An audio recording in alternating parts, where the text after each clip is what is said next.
কিছুই বুঝলাম না, সাধু বাবার কাছে যাই।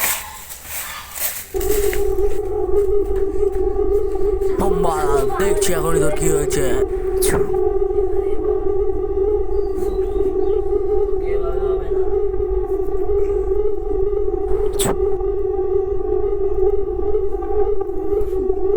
কেন এসেছিস তুই এখানে?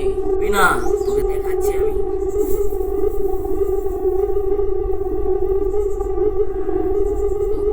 না না না, এরকম করিস না, আমি বলছি এখন।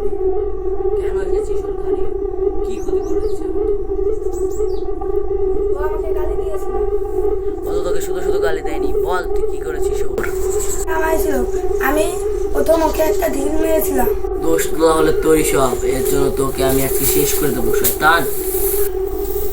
ছু আহ